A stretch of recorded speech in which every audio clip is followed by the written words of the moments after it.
Благослови, душе моя Господа, и вся внутренняя моя, имя святое Его.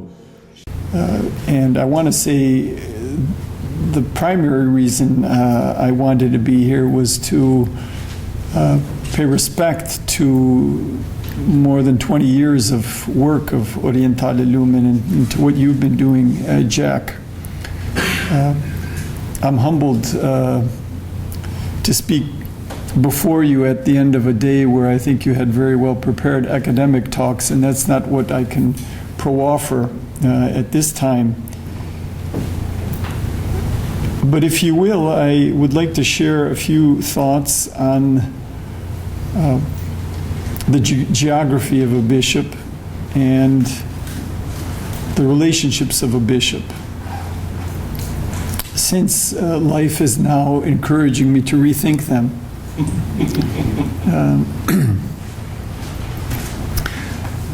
I was born in 1960, and my first religious experience was in the pre-Vatican II church.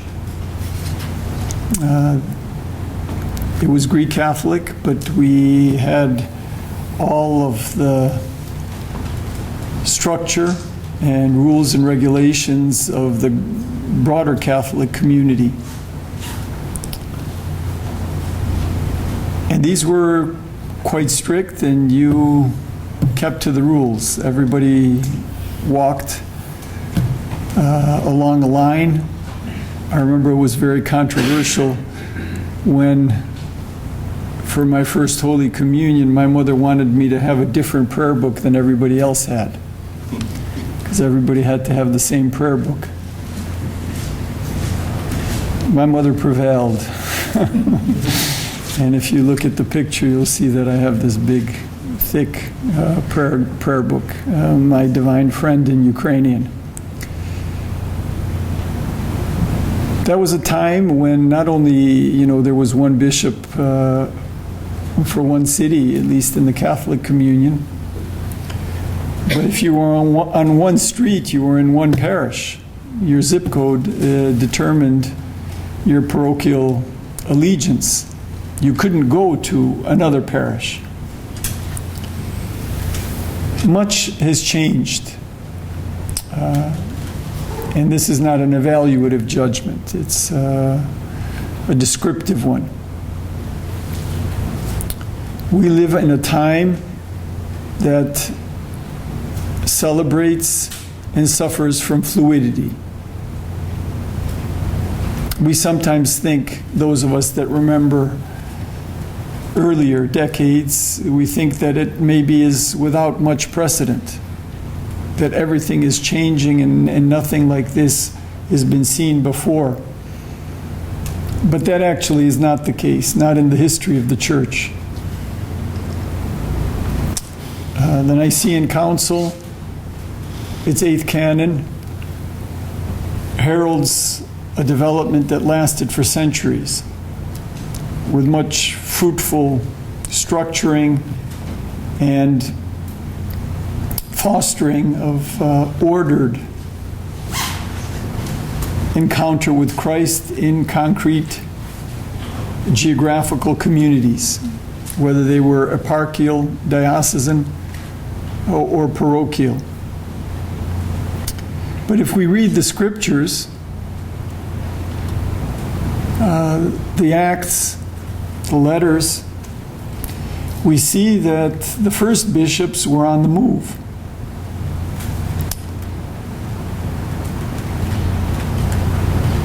Many of them traveled constantly. Many of them traveled great distances, from country to country, from continent to continent. And that was how the church got its start. If we move forward to the 20th century, to a subject that I studied in some detail, in the clandestine period, Ukrainian Greek Catholics also had to work without strict geographies. They worked in a network, or I think more profoundly speaking, in spiritual relationship. The bishop was father. The bishop gave birth to communities, to little congregations, to the individual life of Christians. Of course, not the bishop. The bishop was just an instrument for God's grace. In the last 7 years, I had the great privilege to serve as a hierarch for Christians spread out in France, Belgium, Netherlands, Luxembourg, and Switzerland. My city, the title given to me was Paris, in Paris, in which I spent maybe 1 week a month. The nature of the vocation was such that the bishop had to be on the move. It was a good week if I only had 3 cities, but it was often a different city every day, and two or three countries a week. And yet, it is quite possible that whatever fruit my ministry offered, much of it was not because of my travel. Not first and foremost, in terms of numbers, but through the effect of the printed word, the transcription of my sermons, through interviews published in the social media. For a while there were a couple publications a week, and then eventually we started streaming our services, and including homilies. And it became clear that often 2 or 3 times as many people at least would access this word on social media, 2 or 3 times as many as were present in the church itself. In these last days, it's been now 2 weeks since the beginning of my service, it has become clear that our relationships transcend geography. Something maybe not to be published, but in Philadelphia at the services that surrounded the beginning of my service, there were many, many more people from outside of Philadelphia than there were Philadelphians. At some events, I would say 80 to even 90% of the participants were from beyond the greater Philadelphia area. Even though the city has, I would say, between 10 and 25,000 baptized members of our particular church. The participants came on the basis of relationship, spiritual contact, connections made at different times and at different places, directly, personally, or maybe virtually. And so I stand with you with questions. What does one bishop, one city mean for me as I begin a service in my patria, which is, again, for me, a new country, having spent 32 years outside of the United States. I hope to be enlightened by the proceedings of this conference, as I was by a conference just 10 days ago held here in Washington. I think it's an exciting time.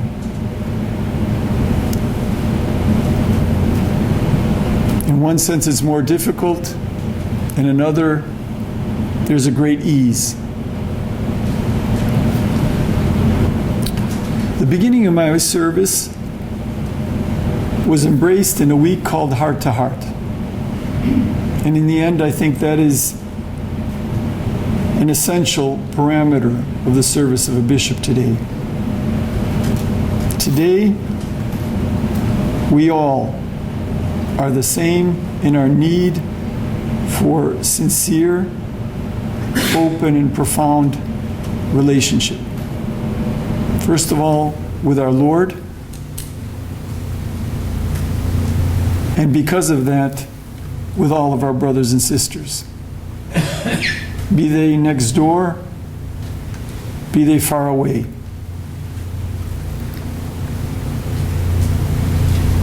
I think the nature of these conferences and of the whole Orientale Lumen has been in symphony with such a approach to the spiritual life. Multifaceted relationships in many places. Bishops present, but coming from afar. All guided by a sincere desire to grow in faith. Not limited by confession, not cut off by geography, but enlightened and encouraged by encounter.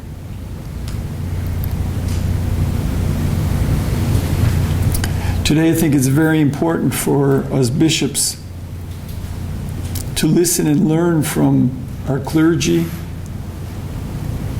and especially from the faithful.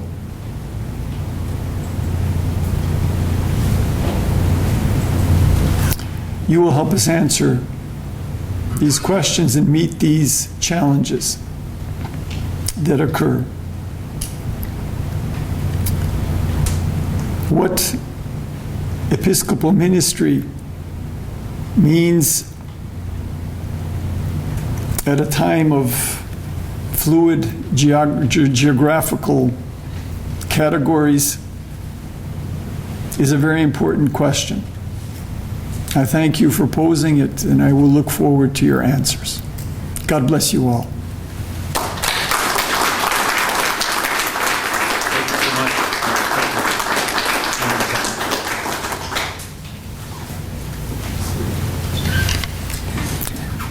Your Grace, you have been the speaker, I think, at one or two Orientale Lumen conferences over the years, and as is our custom, we have an icon of the conference, and the icon symbolic of this year is the three holy hierarchs.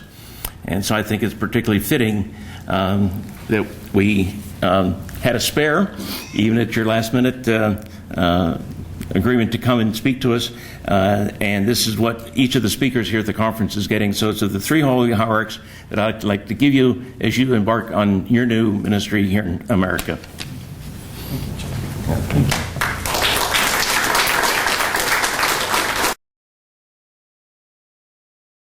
Okay, we will begin now our wrap-up discussion for the conference. And some of our panelists have had to leave, but we will have three. And Jack has asked me to join them. And the format will simply be this. I'll need the panelists to hear what the format is as well. Panelists.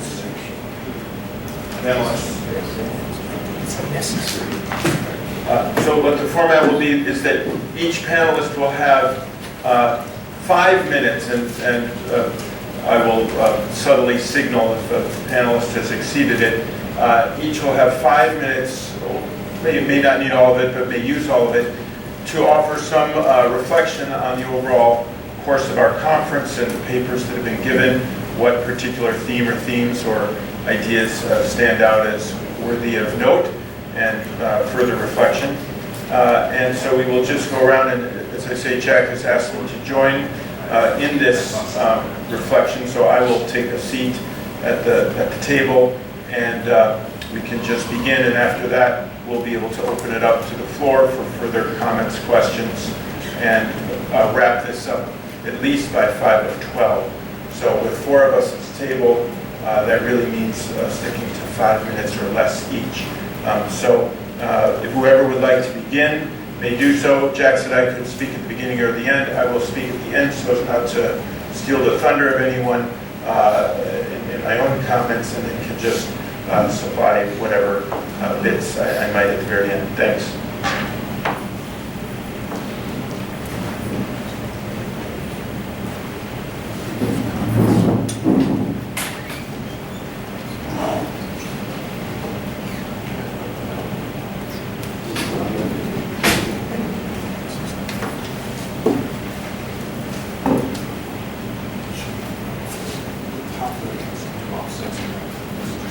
I guess this is on. And thank you. I needn't go first.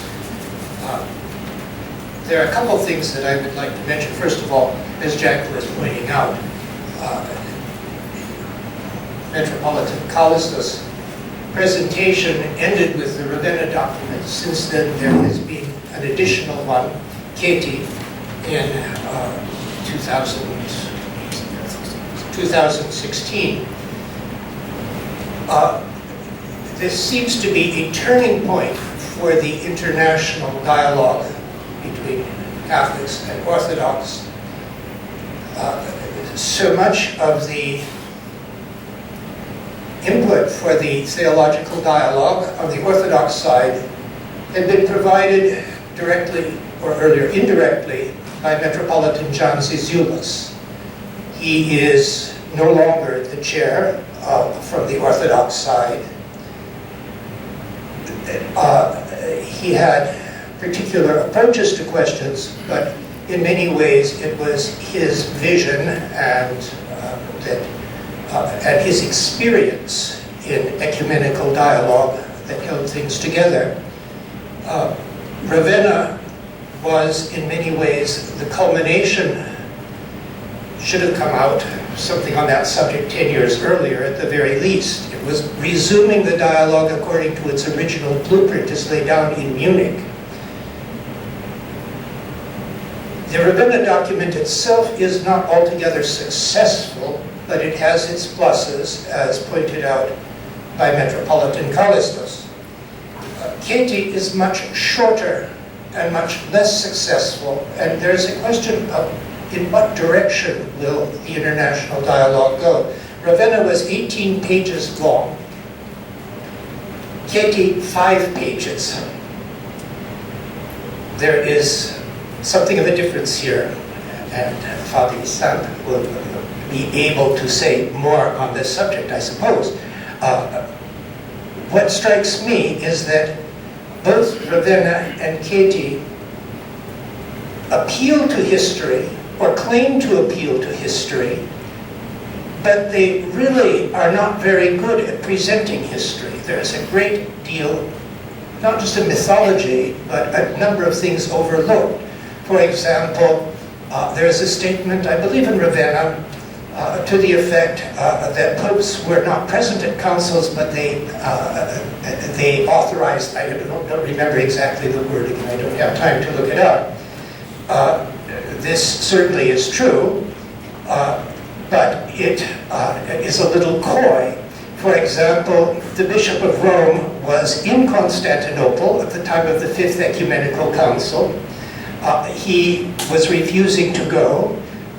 He received delegations of the other patriarchs, and the other patriarchs broke communion with him because he refused to go to the council. It was only later, with a little arm twisting by the emperor, that he acquiesced to the decisions of the Fifth Ecumenical Council. There are many periods in which communion was interrupted, or at least not very peaceful. The situation not very harmonious between the churches. Totaling up the number of years, up until through the into the 8th century, the churches of Rome and Constantinople were out of communion with each other almost as often as they were in communion officially. For the couple centuries after, until, let's say, 1054, until the 11th century, they were more of the time in communion with each other, but there were very few official expressions of communion, exchanges of letters. Diptychs are practically not maintained much of this period. There are some reasons for this lack of communication and simply the difficulties of the age. I point this out because what is neglected on the one hand is the trajectory of authority in the Christian East through this period, which is related to the imperial presence, and the trajectory in the West in this period. This has to be presented in a much more historical way, and considering also the historical circumstances. And here I would recommend that you check. It's been published fairly recently, the extended statement of the St. Irenaeus Working Group. This is not an official dialogue of Orthodox and Catholics, but I think it is the best statement of Orthodox and Catholics working together on ecumenical themes. I don't have the website address, but I'm sure it can easily be found at this point because they have finally published their work. You may have the reference, Father. I point this, one more minute, good, because Ravenna and Chieti concentrate on ways in which ways in which communion at the highest levels of the church. Bishop Metropolitan Callisto still uses words like top of the pyramid and other spatial imagery, and other things like east and west and so on. The question before how helpful these are, but what is noted, yes, indeed, bishops some of the time were aware of communion between the churches. Much more often, people were aware of the communion between churches. In season and out, whether there was official communion or not, there were pilgrims from the east to Rome and pilgrims from the west to the holy sites in the east. People didn't go to Rome to see the Pope. People went to Rome because that's where the relics and the remains of Saints Peter and Paul and many other saints were. It was not a Pope-centered church. So also, during this period, we neglect other signs of communion: pilgrimage, veneration of the saints, commonalities of worship, the life of prayer, the consecrated religious life, pilgrimages. All of these things bring Christians together in singing, as this morning, in ways that are not accounted for in Chieti or Ravenna, that should be taken into consideration. I've heard Bishop Metropolitan Callisto other times on this subject. We have to consider this communion in sanctity, a spirituality that undergirds these structural, institutional expressions. And I hope that this Orientale Lumen and folks here will be able to continue this pursuit of unity, because it's much more powerful than the structural expressions that we've had during many centuries of the Church's life.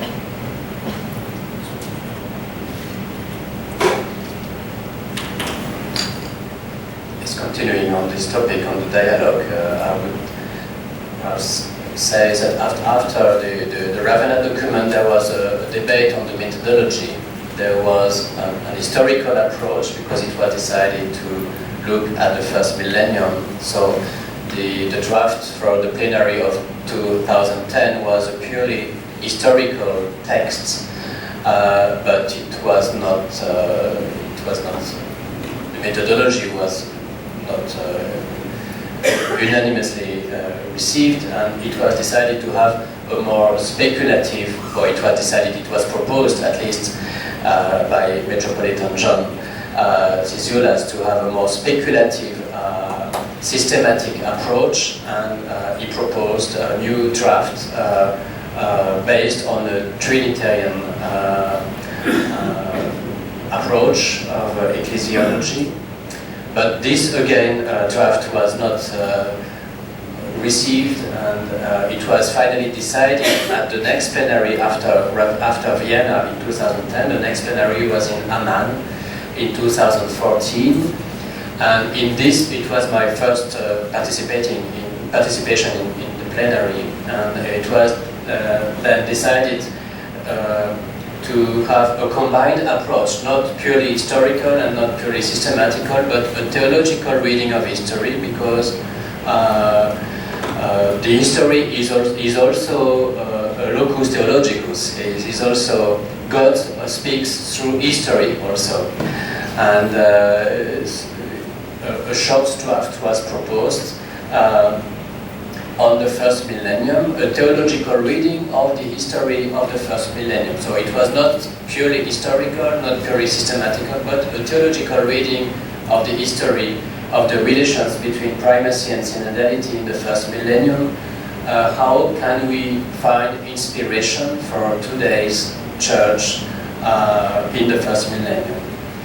In fact, this statement repeats a lot of the Ravenna document, but the first purpose, in fact, of this paper, of this agreement, was to include again the Russian Orthodox Church in the dialogue, because, as you know, the Russian Orthodox Church rejected the Ravenna document because of the Estonia issue, but also there was a theological reason. In 2013, the Holy Synod of the Moscow Patriarchate issued a statement on the Ravenna document, explaining why the Russian Orthodox Church does not accept this document, especially concerning the primacy at the universal level. And the reason why was that the Russian Orthodox Church rejected the application of the Canon 34, this canon regarding the relations between primacy and synodality at the regional level. This canon is not applicable at the universal level or at the diocesan level. So there is an analogy, but not identity, of relations between primacy and synodality at the three levels: local, regional, and universal. So there was also a theological reason of the rejection of the Moscow, on behalf of the Moscow Patriarchate, of this statement of Ravenna. So the first purpose of the Chieti document was to include again the Russian Orthodox Church, and in fact the Chieti document was accepted by all not the 14, because the Bulgarian Church does not participate in this dialogue, but even by the Georgian Church, so everybody agreed on this document. And after there was a debate, I remember after the Chieti document, a debate, should we continue on the second millennium, because it was the agenda of the Ravenna document. Should we continue on the second millennium, or should we go directly to the third millennium to give some perspective? And the Catholic side was keen, to propose a reflection on the perspectives already. But the Orthodox side was wanted to continue on the second millennium for the healing of memories, and I think it's necessary also. The purpose now of our new draft on the second millennium, because it was the decision to continue finally with the second millennium, is first of all the healing of memories. What happened during the Crusades? What happened during the so-called Uniatism? And what happened in the 19th century, and so on. We need, for the first millennium, the question was the inspiration on the individual church, but in the second millennium, the question is the healing of memories. It is necessary to heal memories before going ahead in our discussion. But next, we still have to propose also something for the third millennium. And the text I already mentioned of the North American consultation is an excellent document, a sketch for a reconciled church, I think is the title of this document.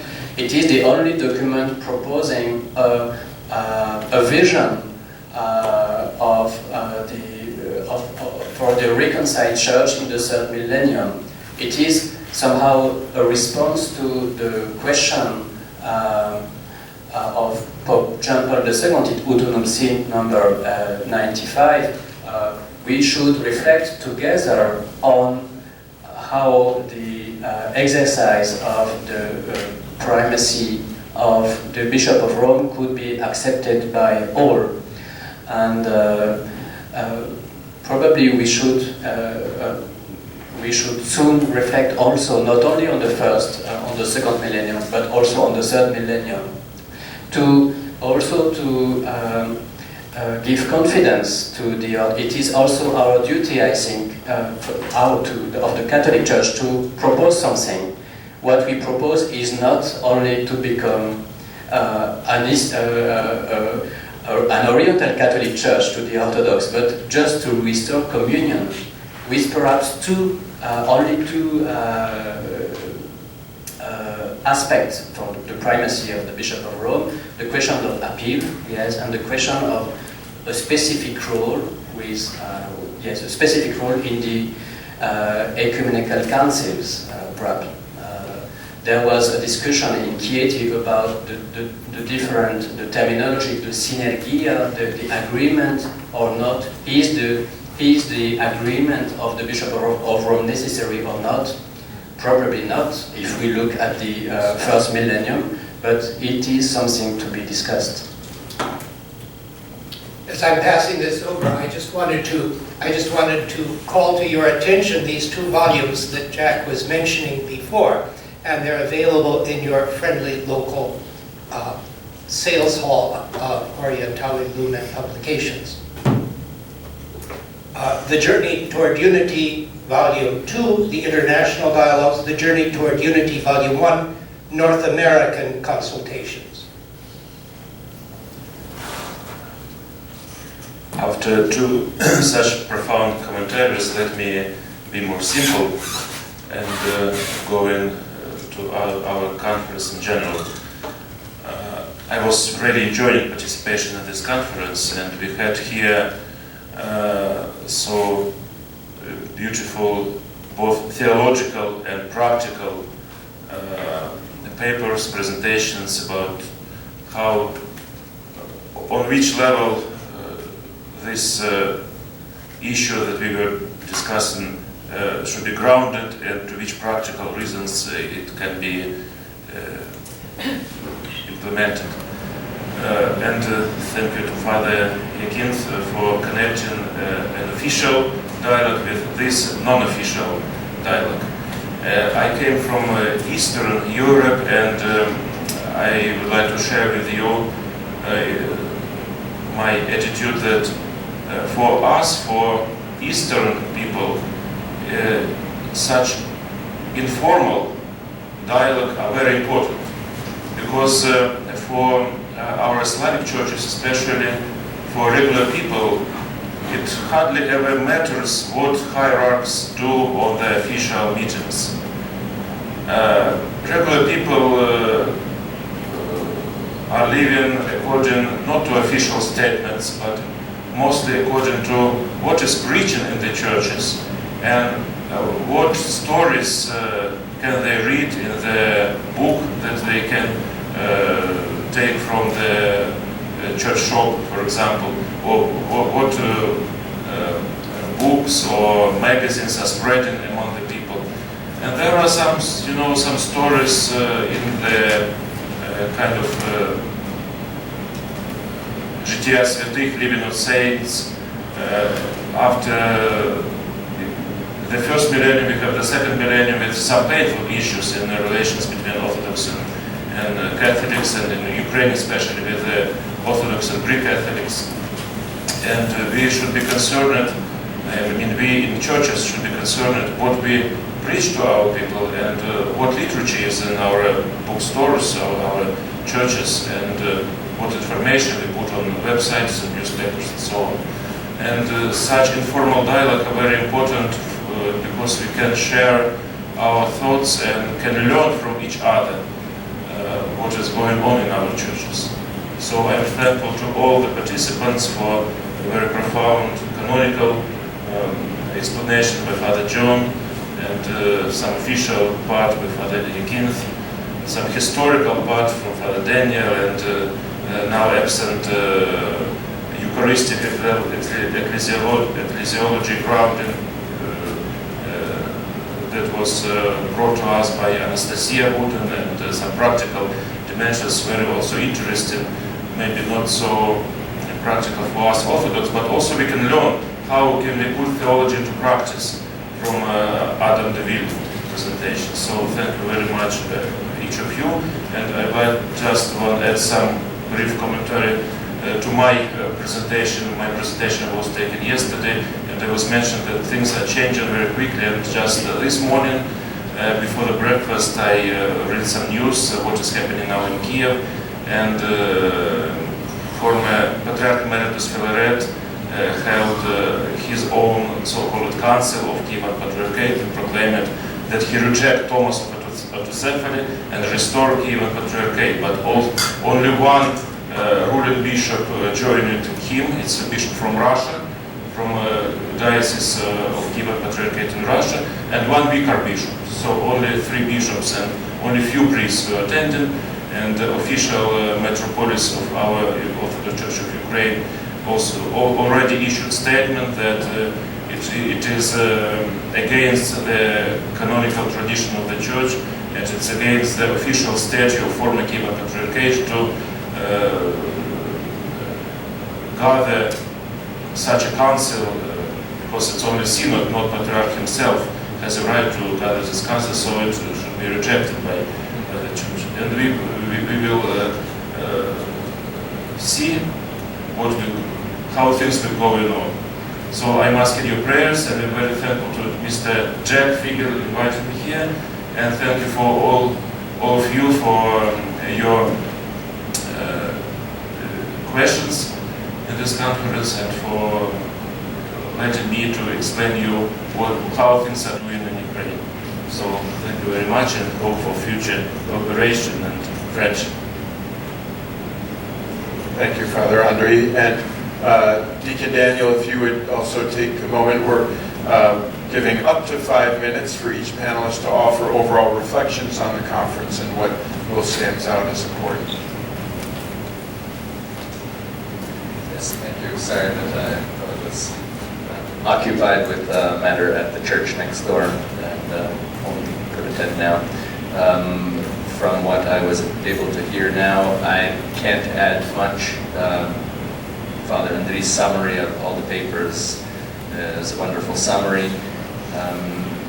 I can just say that this topic of one city, one bishop confirmed, even though this is kind of a canonical, technical topic, one could say, the gathering in these days reinforced my conviction that regardless of one city, one bishop, we have one church and one Lord, and this gathering is important for that to remind, even after the initial opening words of Jack and Bishop John Michael, that some discouragement could be felt, that the numbers are fewer perhaps, maybe the enthusiasm of some has declined, but I feel after these days invigorated to continue in these discussions and to, if not here at Orientale Lumen, but just to keep the spirit and not be discouraged.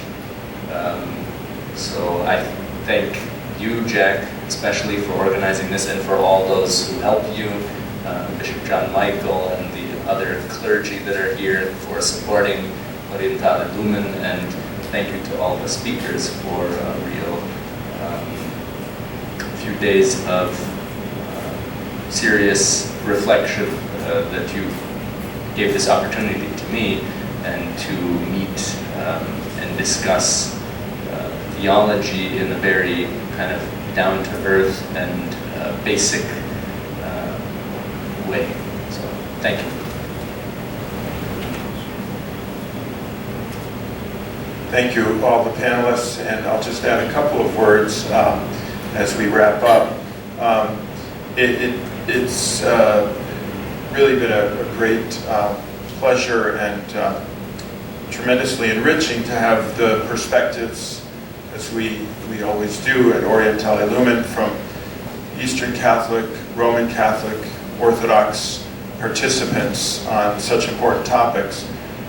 It seems to me that there were at least two kind of main thrusts or movements in the course of the conference in terms of the basic question of one bishop, one city.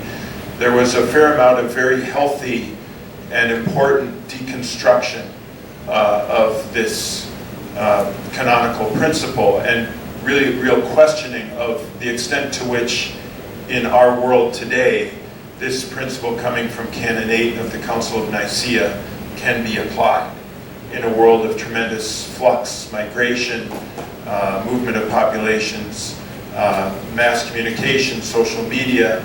Is it really conceivable that this principle of one bishop, one city makes any kind of sense for our churches?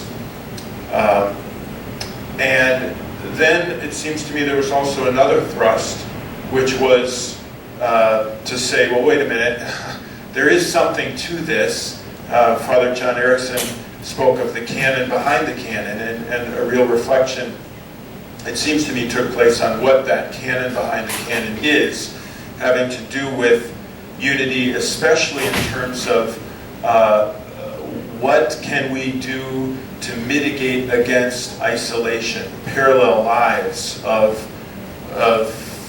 jurisdictionally separate churches, and spoke about, as Father Yasal did, potential rules for reciprocal relations. And these rules are, of course, canons, and canons in the true sense of that plumb line, but also might need codification in our respective churches. How do we relate to one another amidst our diverse jurisdictions? And also, even the notion of territoriality, which was given a lot of healthy critique and questioning, was also still held on to as something we might need to blend with the personal, so the territorial and the personal. So it seems to me that these two movements of deconstruction and some kind of reconstruction of the principle were both very important. I guess I'd just end with one kind of question, maybe looking forward, or at least for reflection now, as we go off to lunch. It seems to me that possibly a bit under-discussed, not completely undiscussed, but a bit under-discussed, was the question of how the church may speak meaningfully and with some adequate level of unison in the public space. So we talked a lot about relations among our churches, and maybe a little less about relations of our various churches or the church, as a whole within any given public space. And maybe that question of public space is itself rather complex. But I wonder if a future conference theme of pluralism and the church in the public space might be something worth our consideration. So thank you to everyone here, to Jack for letting me moderate, to Father Ron for having offered a model of moderation for so many years at Orientale Lumen, and to all the speakers.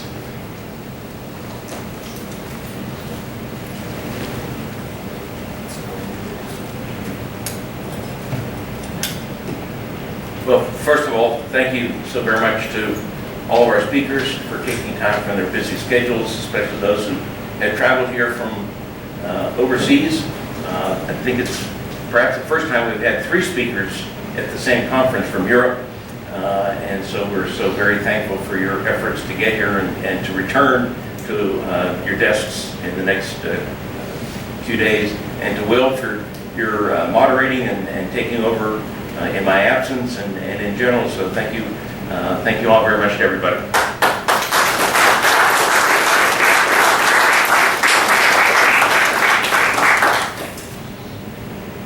thanks and appreciation, Will, for your participation. You get to have a conference icon like you gave to everyone else.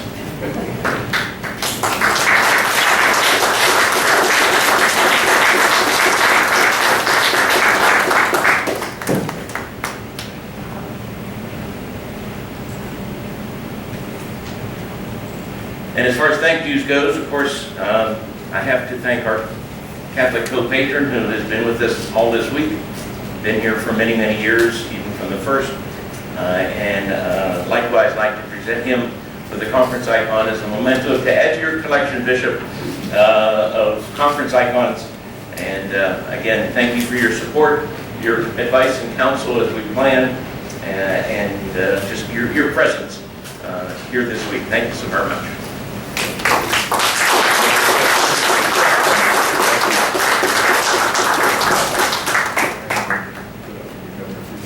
Yeah, there you go.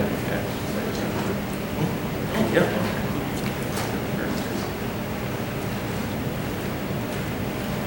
I asked for the mic because I can. I wanted to refer back to my opening remarks. If you recall, I'm sure it sounded sort of like discouragement, but it was actually a reflection on what it means to have to take a step back or two. Pausing in order to refresh one's sense of hope and one's sense of energy for the work that lies ahead. So I hope that it wasn't too much of a downer for anybody or everybody.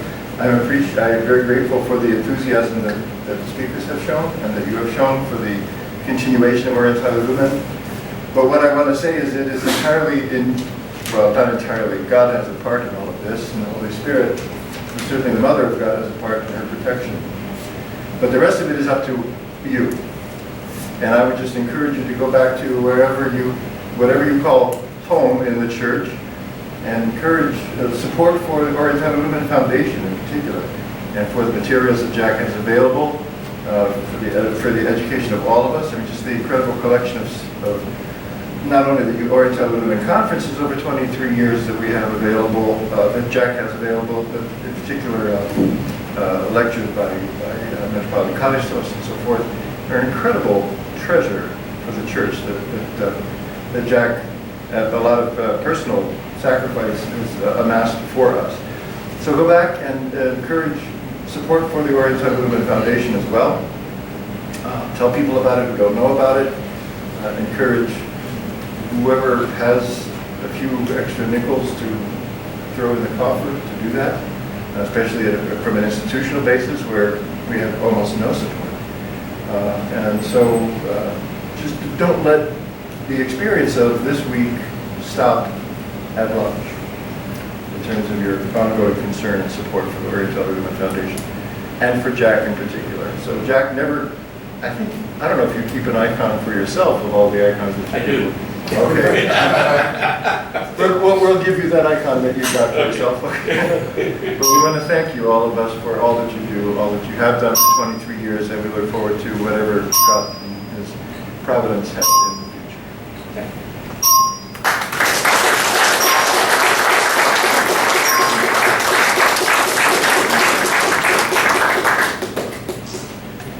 Well, my last thank you is, next to the last, is to thank my helpers, James, Sally, if you say thank you on your way out.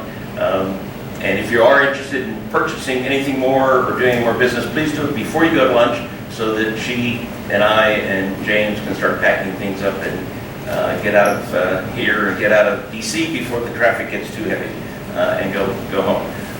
Thank you to you for coming, for participating and encouraging us in your small way.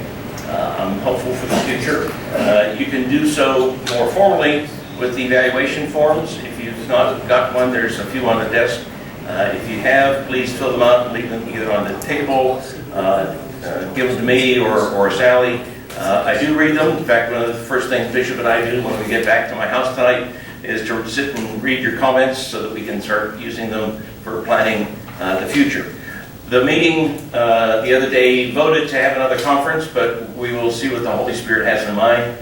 His plan will be revealed over the course of time, and we'll see. But just in case we do have one, June next year starts on the 1st, on a Monday, and so normally this conference is the 3rd week of June, which would make it the 15th through the 18th, I guess, or the following week of the 22nd to the 25th. Could I have a show of hands if anyone has a preference for one or the other, and then if you don't care, I'll take a third vote. So how many would prefer June 15th, the 3rd week of June? Okay, we've got about 3 or 4. Okay. How many would prefer the week of June 22nd?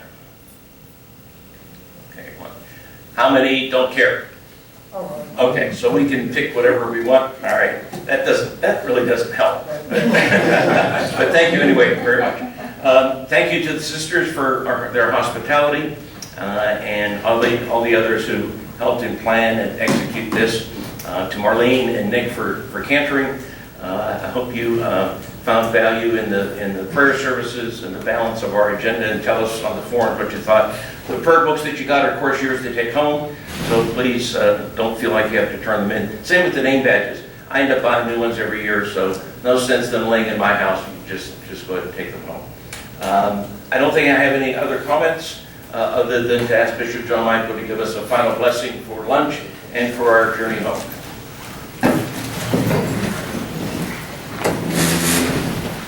It sounds strange, but I think we have been eating all along this week, and we're about to eat again. I'm sure we've all asked for God's blessing. I'm going to conclude with the prayer after meal. In the name of the Father, and of the Son, and of the Holy Spirit. Amen. We give you thanks, Almighty God, that through this week you have given us to rejoice and to enjoy your earthly pleasures, both physical, spiritual, and also intellectual. We ask you that you not leave us in want of your heavenly favors, but as you came to your apostles and granted them peace, so come to us and save us. God is with us with his grace and love for humanity at all times, both now and ever, and unto ages of ages. Amen. Goodbye, everyone. Благослови